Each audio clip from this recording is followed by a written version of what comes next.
আসসালামু আলাইকুম সবাইকে।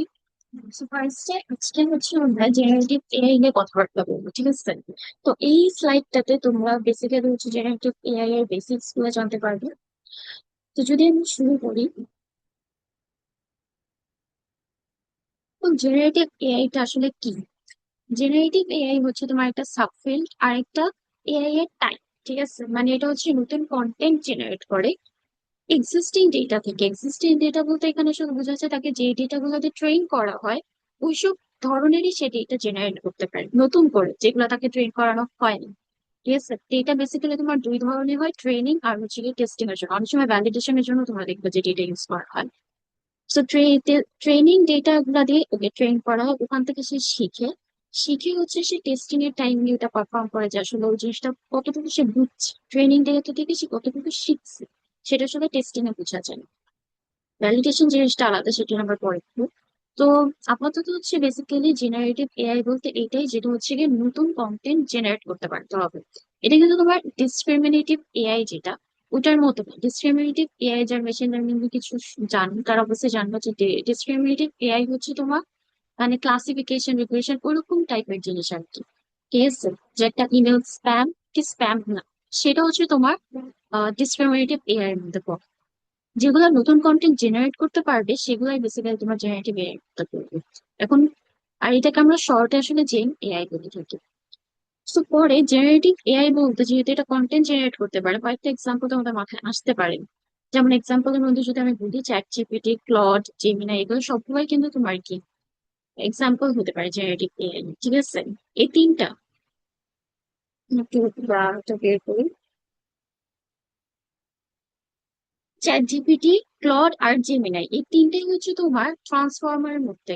ঠিক আছে, এটা হচ্ছে কি ট্রান্সফর্মার বেসড জেন এআই। আর ডেল ই যেটা, সেটা হচ্ছে তোমার ডিফিউশন মডেলের উপর বেস করে। জেনারেটিভ এআই এর অনেকগুলো টাইপ আছে, ওই টাইপের মধ্যে আর কি। যে প্রথম তিনটা হচ্ছে তোমার ট্রান্সফর্মারের উপর, আর এটা হচ্ছে তোমার ডিফিউশনের উপর। আর টু বি অনেস্ট এআই এর উপর তুমি অনেক এক্সাম্পল পাবা, ঠিক আছে? ডিপসিক বলো, কুইন বলো, আরো অনেকগুলো এক্সাম্পল তুমি পাবা। তো চেন এআই কিভাবে কাজ করে একদম যদি রাফলি বলি, সেটা হচ্ছে তোমার অনেক হিউজ একটা ডেটা সেটের উপর কাজ করে। তোমরা বিগ ডেটার নাম শুনে থাকতে পারো, যে অনেকগুলা ডেটার কম্বিনেশন, অনেকগুলা ডেটা আছে। ঠিক আছে, যেমন আইসিটি বই যখন আমরা পড়তাম আগে, তখন ওখানে লেখা থাকতো না যে we are living in the age of information. So এটাই আসলে যে অনেকগুলা ডেটা সেট অ্যাভেলেবেল আছে। ওই ডেটা সেট গুলা থেকে সে কি করে, ট্রেনিং এর টাইমে প্যাটার্ন গুলো শিখে। এই যে ডিসক্রিমিনেটিভ এআই নিয়ে যে আমি একটু আগে কথা বলতেছিলাম, ডিসক্রিমিনেটিভ এআই কিন্তু তোমার বাউন্ডারিটা শিখে, যে দুইটা জিনিসের মাঝখানে কোথায় গিয়ে বাউন্ডারি, ঠিক আছে? যে এতটুকু এগুলো এগুলো থাকলে সেটা স্প্যাম হবে, এগুলো এগুলো থাকলে সেটা স্প্যাম হবে না, ওই বাউন্ডারিটা সে শিখে। কিন্তু এইটার কেসে কিন্তু সে প্যাটার্ন শিখে, তারপর তোমার কনটেক্সট শিখে, কিভাবে সেন্টেন্সের মধ্যে এটা ইউজ করতে হয় সেগুলো সবকিছু সে শিখে। তারপর মনে করো ইউজার একটা প্রম্পট দিবে, প্রম্পট দেওয়ার পর এগুলো সব হিডেন লেয়ারে যাবে। যারা নিউরাল নেটওয়ার্ক সম্পর্কে জানো, তোমরা জানবা যে নিউরাল নেটওয়ার্ক হচ্ছে তোমার অনেকটা তিনটা লেয়ারের মধ্যে কাজ করে, ঠিক আছে? একটা হচ্ছে তোমার ইনপুট লেয়ার, এটা মনে করো হিডেন লেয়ার, আর লাস্ট হচ্ছে তোমার আউটপুট লেয়ার থাকে। ঠিক আছে, হিডেন লেয়ার এখানে আমি একটা দিছি, বাট হিডেন লেয়ার অনেকগুলো হতে পারে। Shallow neural network, deep neural network, এগুলো আমরা পরে দেখবো। বাট এটা হচ্ছে তোমার নিউরাল নেটওয়ার্কের সময় এরকমই হয় যে ইনপুট থেকে নিউরাল হিডেন লেয়ারে যাবে, হিডেন লেয়ার থেকে তোমার হচ্ছে গিয়ে আউটপুটে যাচ্ছে, ঠিক আছে? তারপরে আমাকে আলটিমেটলি কি করতেছে, একটা আউটপুট প্রডিউস করে দিচ্ছে। সেগুলো থাকবে, সমস্যা নেই। আর মেইন টেকনিক্স কি ইউজ হয় জেনারেটিভ এআই এ? জেনারেটিভ এআই এর মেইন টেকনিক হচ্ছে তোমার ডিপ লার্নিং আর হচ্ছে নিউরাল নেটওয়ার্ক। বেসিক্যালি নিউরাল নেটওয়ার্কের মধ্যে কিন্তু তোমার ডিপ লার্নিংটা পড়ে। ঠিক আছে, deep neural network, shallow neural network, মাত্রই তো বললাম, তো এরকম আর কি। তোমার যে ডিপ লার্নিংটাও আসলে তোমার নিউরাল নেটওয়ার্কেরই পার্ট। বাট তাও টেকনিক্স এর মধ্যে তুমি দেখবো অনেক জায়গায় এটা লেখা থাকে যে ডিপ লার্নিং আর হচ্ছে তোমার নিউরাল নেটওয়ার্ক ইউজ করা। তো পরে যদি যাই, এখন দেখো স্ট্রেংথ অফ এআই। অবভিয়াসলি তুমি যে এআই টা পড়তেছো, তার মানে এটা কিছু হলে তোমার হচ্ছে কি বলবো, স্ট্রেংথ তো আছে, তাই না? অ্যাডভান্টেজেস, ডিসঅ্যাডভান্টেজেস, এগুলো টাইপের। তো ফার্স্টলি দেখো হাইপার পার্সোনালাইজেশন। হাইপার পার্সোনালাইজেশন হচ্ছে তোমার যে তোমার মতো করে অ্যান্সার দিই।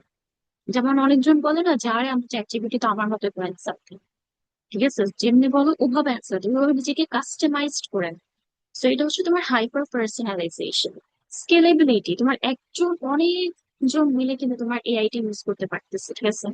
আর অনেক রিজনের জন্য স্কেলেবিলিটি আছে, আমি জাস্ট তোমাদেরকে একটা মানে শর্ট করে বলতেছি। তারপরে ডাইভার্স আউটপুট জেনারেশন, এটার কেসে তুমি দেখবা যে তুমি হচ্ছে মোবাইল দিয়ে সার্চ দিচ্ছ, আবার তুমি সেম জিনিসটাই যদি তুমি ল্যাপটপ দিয়ে সার্চ দাও, তুমি দেখবা আউটপুট কিন্তু একটু ডিফারেন্ট আসে। সেম অ্যান্সারই ডিফারেন্ট আউটপুট আসে। সো এটাই হচ্ছে তোমার ডাইভার্স আউটপুট জেনারেশন। এটাও একটা তোমার প্রুফ, যেটা আসলে নতুন কন্টেন্ট নিজে জেনারেট করতেছে, তাই না? কারণ নতুন কন্টেন্ট নিজে যা জেনারেট করে, যদি এমন হতো যে সে মুখস্থ করতেছে ট্রেনিং ডেটা, তাহলে অবভিয়াসলি ডাইভার্স আউটপুট কিন্তু হতো না, একই অ্যান্সারের একই আউটপুটই হইতো। তারপরে দেখো প্রোডাক্টিভিটি এনহ্যান্সমেন্ট, সেটা কিভাবে? মনে করো তোমার একটা, যেমন আমি এখন বলতে গেলে রিসার্চ পেপার অনেক পড়ি, তো ওই পেপার গুলোতে হচ্ছে তুমি দেখবা যে একসাথে অনেকগুলো পেজ থাকে, অনেক সময় 6-7 পেজ, অনেক সময় 20 পেজের মতো। তো ওগুলো তুমি যদি এআই কে দিয়ে বলো যে সামারাইজ করে দাও যে আসলে এই জিনিসটা কি, যদি অ্যাবস্ট্রাক্টটা বুঝতে বোঝা যায় রিসার্চ পেপার গুলোতে, বাট তাও তুমি যদি বলো যে এটা সামারাইজ, এটা ডেটা সেট কিভাবে কাজ করতেছে, এগুলো সবকিছু কিন্তু সে তোমাকে অনেক মানে সামারাইজড ওয়েতে দিবে। তো তোমার প্রোডাক্টিভিটি কিন্তু এনহ্যান্স হয়েছে, বা তোমার অনেকগুলো ইমেল লেখা লাগবে, তুমি একবার এআই কে বললে লিখে দিবে। সো প্রোডাক্টিভিটি কিন্তু এনহ্যান্সড হচ্ছে। পরে ক্রিয়েটিভিটি আর ইনোভেশন, এমন আইডিয়া যেটা তোমার নর্মালি মাথায় আসছে না, তুমি এআই কে দিয়ে সার্চ দিলা, বললা যে এগুলো এগুলো দিতে। যেমন আমাদের কেসে যেমন সিএসসি তে অনেকগুলো প্রজেক্ট করা লাগে, তখন দেখা যায় কি যে অনেকজন আছে ক্রিয়েটিভিটি, মানে অনেকগুলো আইডিয়া চুজ করাটা নিয়ে ডিপসিক বা চ্যাট জিপিটি বা প্লট এগুলা থেকে হচ্ছে আইডিয়া সিলেক্ট করে, তখন ওখান থেকে হচ্ছে তোমার আউটপুটটা আসে, মানে ওখান থেকে কয়েকটা আইডিয়া তারা নিজেরা সিলেক্ট করে ওটার উপর তারা হচ্ছে গিয়ে দেখা যায় যে পরে কাজ করে, যেগুলো হইতে পারে নিজের থেকে ওদের মাথায় তো আসতো, যেটা এখন তোমার এআই এর মাধ্যমে আসতেছে। And obviously 24/7 availability তো আছেই। তারপরে আসতেছে উইকনেস অফ জেন এআই, সবকিছুরই তোমার কি অ্যাডভান্টেজেস এন্ড ডিসঅ্যাডভান্টেজেস আছে। তো সবার ফার্স্টে যেটা হচ্ছে সেটা হচ্ছে হ্যালুসিনেশন। হ্যালুসিনেশন হচ্ছে যে তোমার এআই অনেক সময় দেখা যায় কি নতুন নতুন ইনফরমেশন সে হচ্ছে তোমার চিন্তা করে ফেলে, মানে মনে করো এই ইনফরমেশনটা নাই, এআই খুবই কম আছে যে তোমাকে বলবে ওই জিনিসটা জানাচ্ছে। তো দেখা যাবে যে ভুল হইলেও তুমি ক্যান্সেল করবে, ঠিক আছে, ইনফরমেশনটা নাই, তাও সে ওইটাকে হচ্ছে কি তোমার ইমাজিন করতে থাকে। তো সেটাই হচ্ছে তোমার যে সে আসলে জিনিসটাকে কি করতেছে, হ্যালুসিনেট করতেছে। পরে আসে bias and fairness issues. Bias and fairness, তুমি যদি এমন একটা ডেটা দিয়ে ট্রেন করাও তাকে, যেখানে হচ্ছে তোমার মনে করো অনেক বেশি সোসাইটাল ইম্প্যাক্ট আছে, মনে করো ডাউরি বা হচ্ছে অন্যান্য কিছু, তখন দেখা যাবে ও ওই জিনিসটার প্রতি অনেক বেশি বায়াসড হয়ে যাবে। তাকে যে জিনিসটা দিয়ে ট্রেন করাবা সেই জিনিসগুলাই তো সে আলটিমেটলি শিখতেছে। দেখা যাবে যে তুমি এমন একটা জিনিস দিয়ে শেখালে যেখানে অনেক বেশি সোশ্যাল প্রবলেমস আছে, তখন ও ওই জিনিসটার প্রতি কি হয়ে যাবে, বায়াসড হয়ে যাবে। পরে privacy and security risk. Privacy and security risk তো থাকে, সে এমন এমন মানে অনেক সময় মানুষের পার্সোনাল ইনফরমেশন নেয়, আবার অনেক জায়গায় তুমি দেখবা কপিরাইট ইস্যুস থাকে, ঠিক আছে, যে তুমি হচ্ছে চাইলে কপি পেস্ট করতে পারো না, কিন্তু ওকে যখন যখন কিছু সার্চ দাও, ও দেখা যাবে এমন এমন জায়গা থেকে কপি পেস্ট করে নিয়ে আসবে যেখানে নর্মালি কপি পেস্ট করার পারমিশন আসলে নাই। তুমি হইতে পারো এই পেপারটা পড়লে কপি পেস্ট করতে না, বাট ও এত মাথায় ব্যথা করবে না, সে ওখান থেকে কপি পেস্ট করে দিয়ে দিবে। এরপরে ল্যাক অফ এক্সপ্লেনেবিলিটি, এটা আসলে তোমার একটু আগে যে আমি বলতেছিলাম না যে হচ্ছে তোমার এই যে তিনটা লেয়ার থাকে নিউরাল নেটওয়ার্কের মধ্যে, বেসিক্যালি অনেকজন তোমার ইনপুট লেয়ারকে লেয়ার ধরে না, কিন্তু হিডেন লেয়ার আর তোমার আউটপুট লেয়ার। ইনপুট লেয়ারে গেল, যাওয়ার পরে আমাকে হচ্ছে আউটপুটে একটা কিছু দিবে। কেন আউটপুটে এটা দিবে, মাঝখান দিক দিয়ে সে কিভাবে প্যাটার্নটা লার্ন করছে, সেটা আসলে সে কিন্তু মানে তার ওরকম কোনো এক্সপ্লেনেবিলিটি নাই। এটাকে অনেক সময় তোমার যারা বলে থাকে ব্ল্যাক বক্স, এটা একটু লিখি, এবারটা শুনে থাকবা, এটা হচ্ছে তোমার বেসিক্যালি মানে কি বলবো, ওই যে এক্সপ্লেনেবিলিটি নাই তোমার এই হিডেন লেয়ার থেকে যখন আউটপুটে যায়, তখন কিভাবে আউটপুটে গেল, মনে করো যে কিসের কারণে এই অ্যান্সারটা আমি পাই, সেটা কিন্তু সে বলতে পারবে না। তো সেটাকে আসলে সায়েন্টিস্টরাও নিজেরা এখনো বুঝে না, তো এটা আসলে তোমার ব্ল্যাক বক্স বলা হয়। অনেক জায়গায় এখন তুমি এক্সপ্লেনেবল এআই শুনবা, ওই সময় তুমি একটু হইলেও জিনিসটা নিয়ে আইডিয়া পেতে পারবা। এক্সপ্লেনেবল এআইও কিন্তু তোমার অনেকটা ব্ল্যাক বক্স এর উপরই বেসড। পরে আসতেছে মিস ইনফরমেশন, অবশ্যই মিস ইনফরমেশন থাকে, ঠিক আছে। এই কারণেই এখন থেকে তোমার এই এলএলএম মানে এই লার্জ ল্যাঙ্গুয়েজ মডেল যেগুলো, সেগুলো হচ্ছে তোমার ডাইরেক্ট ইউজ করে মিস ইনফরমেশন এগুলোর জন্য। দেখ কি এলএলএম কি, এগুলো নিয়ে আমরা পরে দেখবো ইনশাল্লাহ, আমি পরে ভিডিও বানাবো, বাট আপাতত জেনে রাখো যে এগুলো অনেকগুলা উইকনেস এর মধ্যে পড়তেছো, আবার ইনকনসিস্টেন্ট আউটপুট। তুমি একই কোয়েশ্চেন একই জায়গা থেকে তুমি 4-5 বার করলে তুমি দেখবে অ্যান্সার আউট ডিফারেন্ট আসবে। সেগুলো হচ্ছে সব উইকনেস এর মধ্যে পড়তেছে। এখন এরপরে যদি যাই, পরে যাওয়ার আগে আমি একটা কোয়েশ্চেনের মধ্যে জিজ্ঞেস করতে চাই যে চ্যাট জিপিটি কে আমরা কেন অনেক সময় জিপিটি বলি? ঠিক আছে, এটা আমি এই স্লাইডে ইনক্লুড করতাম না, এটা আমি বেসিক্যালি করছিলাম কারণ আমাকে হচ্ছে গিয়ে আমার একটা ভাইয়া জিজ্ঞেস করছিল যে চ্যাট জিপিটি কে কেন হচ্ছে গিয়ে আমরা জিপিটি বলি। আমি তখন অ্যান্সার পাইনি টু বি অনেস্ট। তারপর হচ্ছে আর তখন আমাকে বলতেছিল যে তাহলে হচ্ছে গিয়ে চ্যাট জিপিটি থেকে দেখে নাও। কিন্তু আমি বলছি আরে আমার মোবাইলে তো চ্যাট জিপিটি তে লগ ইন করা না, আমি দেখতে পারবো না। পরে আর সত্যি কথা বলতে তখন আর আমার দেখাও হয়নি, ভাইয়াও তখন আর ক্যান্সারটা বলে নাই। পরে আমি ভাবলাম যে এখন তাহলে একটু নিজেও জেনে নিই। তো সেটা হচ্ছে তোমার কেন চ্যাট জিপিটি কে আমরা হচ্ছে গিয়ে